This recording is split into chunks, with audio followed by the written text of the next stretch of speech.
work, home, technology, perhaps even a family. We live in an age of unprecedented progress and convenience, and yet, how many of us often feel anxious, stressed, dissatisfied, sometimes deeply unhappy, even when we seemingly have it all? What if I told you that Sigmund Freud, almost a century ago, in a shocking book titled Civilization and Discontent, had already predicted and explained this modern paradox? Brace yourselves, because his analysis is as lucid as it is a little uncomfortable. Hello everyone, and welcome to this episode dedicated to Sigmund Freud. Today we're going to discuss a topic that touches the deepest fibers of our life experience in contemporary society. We'll talk about Civilization and Discontents, a late but very relevant work by Freud, in which he analyzes the conflictive relationship between the individual and society. At the end of this video, you'll understand why, according to Freud, civilization itself, while protecting us, exacts a price in terms of happiness. Freud begins with an observation. The purpose of human life is the pursuit of happiness, understood as the absence of pain and the experience of intense, pleasurable sensations. Civilization, or culture in German, was born to protect us from the overwhelming forces of nature and disease, and to regulate relationships between human beings, offering us security and order. Sounds like a good deal, right? More civilization, more security, and therefore more happiness. And no, says Freud, there's a hiccup. Because civilization, to function, must necessarily limit individual freedom and repress our most primitive impulses. What impulses? Mainly two, the ones we've already seen.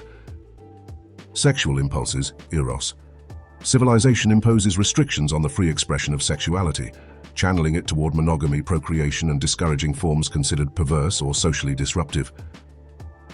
Aggressive impulses, thanatos, even more problematic for coexistence. Civilization must contain the innate aggression of human beings toward their fellow human beings, otherwise society would disintegrate. To achieve this, civilization uses various tools: laws, moral norms, institutions. But the most powerful tool, according to Freud, is the internalization of these prohibitions through the superego. Our superego, that little voice inside us that judges us and makes us feel guilty, is not only the result of our family upbringing, but also an agent of civilization within us, monitoring and punishing our forbidden desires. Guilt, the cancer of happiness. And here lies the crux of the problem. Repressing impulses, especially aggressive ones, does not eliminate them, but rather turns them against one's own ego, generating a chronic and often unconscious feeling of guilt. Even if we do not commit aggressive acts, the mere aggressive wish or thought can be detected by the superego and punished with guilt. This pervasive sense of guilt, this perpetual dissatisfaction with never being good enough or falling short of civilization's ideals, is one of the main sources of human unhappiness, according to Freud. It's as if we were constantly on trial by our internal judge, fueled by the demands of society. Faced with this malaise, humanity has sought various escapes or forms of consolation, but none, according to Freud, is fully conclusive. Drugs and alcohol, to numb the pain and frustration. Sublimation, channeling impulses towards socially accepted activities, such as art, science, work, but which do not always fully satisfy the original instinctual needs. Love relationships. They offer intense happiness, but are also a source of great vulnerability and suffering. Religion. It offers comfort, meaning, and moral rules, but for Freud it is an illusion. Beauty and art, sources of pleasure, but transitory.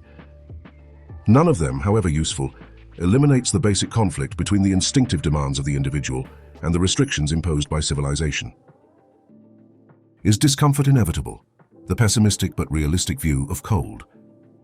Freud's view is, let's admit it, rather pessimistic. He offers no easy solutions.